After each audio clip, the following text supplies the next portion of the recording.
करीब 6 लाख रुपए मूल्य के सोने की बिस्किट, एक पाइप गन, एक राउंड कारतूस और एक चाकू के साथ 3 गिरफ्तार।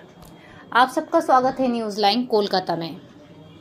ये घटना किसी फिल्म दृश्य को भी मात दे देगी। बुधवार रात अशोकनगर थाने की पुलिस को सूचना मिली कि 2 गछिया इलाके में 3 युवक के बीच तीखी बहस हो रही है। मौके पर पहुंची पुलिस ने पाया कुछ और ही चौंका देने वाला मामला।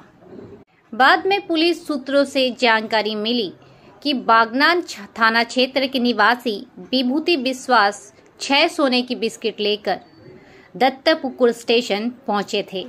तभी कुछ लोगों ने खुद को पुलिस बताकर उन्होंने गाड़ी में बिठा लिया और अशोकनगर थाना क्षेत्र के 2 गछिया इलाके में ले गए। वहां जब पुलिस मौके पर पहुंची तो गाड़ी फरार हो गया। पुलिस ने पाया कि 2 युवक राजेश ठाकुर, जो बारुई पाड़ा थाना क्षेत्र का निवासी है, और शुभंकर हालदार, जो रूपनगर थाना क्षेत्र का निवासी है, विभूति से सोने छीनने की कोशिश में झगड़ रहे थे। पुलिस ने तीनों को गिरफ्तार कर लिया। तलाशी के दौरान विभूति के पास से सिगरेट के पैकेट में छुपे हुए 6 सोने के बिस्किट बरामद हुए। शुभंकर के पास से एक पाइप गन और एक राउंड कारतूस मिला, जबकि राजेश ठाकुर के पास से एक चाकू बरामद हुआ। पुलिस के अनुसार विभूति सोना लेकर जा रहा था, लेकिन वो इसे कहां और क्यों ले जा रहा था, इसका कोई वैध दस्तावेज नहीं दिखा पाया। वहीं अन्य 2 बदमाश विभूति से सोना लूटने की कोशिश कर रहा था। गुरुवार को तीनों आरोपी को बारासात कोर्ट में पेश किया गया और 10 दिन की पुलिस हिरासत मांगी गई। इस पूरे मामले पर एसडीपीओ बहाबरा प्रसेनजीत दास ने पत्रकार वार्ता कर जानकारी दी। गतकाल इंग्रेजी 27/11/2024 তারিখে রাত্রেবেলা একটা ইনফরমেশন আসে ওসি অশোকনগরের কাছে যে ওখানে আছে আপনার দোগাছিয়া বলে যে জায়গা আছে অশোকনগর থানার অন্তর্গত। আমাদের ফোনটা আসছিল যে ওখানে একটা চিল্লাচিল্লি চলছে, 3টে লোককে সন্দেহভাজন লোককে ধরে রেখেছে, ইমিডিয়েট পুলিশ পাঠানো। এই খবরটা পেয়েই এখান থেকে পুলিশ রওনা হয়ে যায় এবং ওখানে পৌঁছালেই ওখানে যে আছে সাদ্দাম মণ্ডল, দোগাছিয়া বাড়ি, তার সাথে কথাবার্তা হয় এবং আরও লোকজন ছিল তার সাথে ওখানকার স্থানীয় ক্লাবের। এবং তদন্তে জানা যায় যে ওরা রাত 10:45 নাগাদ গতকালকে ক্লাবের সামনে বসেছিল এই সাদ্দাম মণ্ডল এবং সাথে কিছু লোকজন নিয়ে।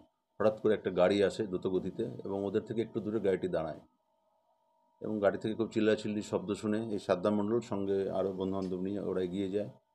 এগিয়ে গেলে দেখে 3টে লোক, যাদের আনুমানিক বয়স সব 35-36 এরকম, 3 জনে মিলে ধস্তাধস্তি চলছে। এবং যখন এই সাদ্দাম মণ্ডল বা ক্লাবের লোকরা পৌঁছালো, গাড়িটা তখন পালিয়ে গেল, গাড়িটা দ্রুত গতিতে পালিয়ে যায়। তখন এই 3 জনের মধ্যে একজনকে ওরা জিজ্ঞেস করে নাম, তার নাম বলে বিভূতি বিশ্বাস, যার বাড়ি কিনা নারায়ণ গোপালগঞ্জ, বনগাঁ থানার অন্তর্গত। সে তখন অভিযোগ করে ওই ক্লাবের লোকদের কাছে যে আমি দত্তপুর স্টেশনের কাছে ছিলাম রাত 9:40 নাগাদ। এই যে 3 ব্যক্তি বা সঙ্গে আরও একজন ছিল যে কিনা পালিয়ে গেছে ওই গাড়ির সাথে, ওকে গাড়িতে করে তুলে নেয় এবং নিজেদের পুলিশ পরিচয় দেয়, দত্তপুকুর থানা পুলিশ বলে। আর ওর থেকে কিছু টাকা ছিনতাই করে, কিছু টাকা। এবার এই যে গাড়িটা এলো দ্রুতগতিতে, গাড়িটা যখন দাঁড়ালো এই সুযোগে ও নেমে চিৎকার করছিল। গাড়িটা দেখে এসে চিল্লাচিল্লি করলে তো ক্লাবের ছেলেরা গেল এবং আরও তারা জানতে পারে, বাকিদের নামও জানতে পারে, তারা জিজ্ঞাসাবাদ করে যে একজনের নাম শুভঙ্কর হালদার, বাড়ি গোবড়া, স্বরূপনগর থানা অন্তর্গত, এবং আরেকজনের নাম রাজেশ ঠাকুর, বাড়ি বাদুরিয়া। যে 2 জন, তাদের কোমরে কিছু ছিল বলে তাদের সন্দেহ হচ্ছিল এবং এই যে আপনার বিভূতি বিশ্বাস ওদের কাছে কনফেস করে যে ওদের টাকা তো নিয়েছে, আবার ধরে ওর কাছে কিছু মূল্যবান জিনিস ছিল কিছু, ও একটা প্যাকেটের মধ্যে রাখা, সেটাও জঙ্গলে ফেলে দিয়েছে ওই সুযোগ। এটা করলে পুলিশ তো পৌঁছে যায়, এরপর একটা লিখিত দিলে সেইভাবে লিখিতটা নিয়ে থানাতে পাঠিয়ে দেয়। আমাদের পুলিশ স্কোয়াড দিয়ে, মেসেঞ্জার দিয়ে, এবং একটা কেস স্টার্ট হয়। কেসের পর তদন্ত করে আমরা ওই সার্চ করলে আমরা সোনার 6টা বিস্কুট উদ্ধার হয়, যার আনুমানিক মূল্য 60-65 লাখ টাকা আনুমানিক মূল্য, এবং একজনের কাছ থেকে একটা পাইপ গান পায় লোডেড উইথ লাইভ কার্টিজ, এবং আরেকজনের কাছ থেকে একটা ছুরি উদ্ধার হয়। এরপর এখন তদন্ত চলছে। আজকে আমরা পাঠাবো 3 জন আসামিকে। আমরা 10 দিনের পিসি প্রেয়ার সব পাঠাবো, এবার লার্নেড কোর্ট যে কদিন পিসি দেবে, পিসি পেটে আমরা আরও জিজ্ঞাসাবাদ করে বলতে পারবো যে এগুলো কোথা থেকে পেলো বা কী পেলো। এখনো পর্যন্ত সেভাবে আমরা আনার্থ করতে পারিনি, আমরা তদন্ত পরে বলতে পারবো, এখন পারবো না। না, চিন্তা না, অচেনা লোক। হ্যাঁ, চিন্তার উদ্দেশ্যে। বিভূতিকে নিয়ে এলো দত্তপুর স্টেশনের বাইরে থেকে তুলে নিয়ে এলো, নিজেদেরকে দত্তপুর থানার পুলিশ বলে পরিচয়। সেটা এখনো তদন্ত চলছে, এখনো বলা যাচ্ছে না, পরে বলা যেতে পারে। না, এখনো কিছু এরকম কিছু লিঙ্ক আছে বলে জানতে পারিনি।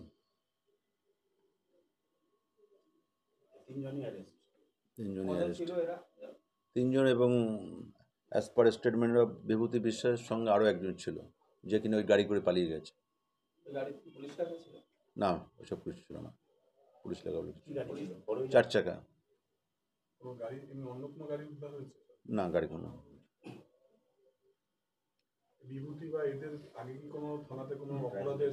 না, আমাদের অ্যাভেলেবেল রেকর্ড সব সার্চ করেছি, কিন্তু আমাদের কিছু নেই। এখন অন্যান্য থানায় আমরা খোঁজখবর করছি, কারণ সবে তো অনেক রাত হয়েছে, এখন আর সময় পাইনি। কি মনে হচ্ছে, কি উদ্দেশ্য ছিল? কি উদ্দেশ্যে? এরা তো ছিনতাইকারী, বোঝাই যাচ্ছে হাতে যখন আগ্নেয়াস্ত্র বা আছে। আর বা সোনা কোথা থেকে পেলো কিছুই এখন বলতে পারছি না।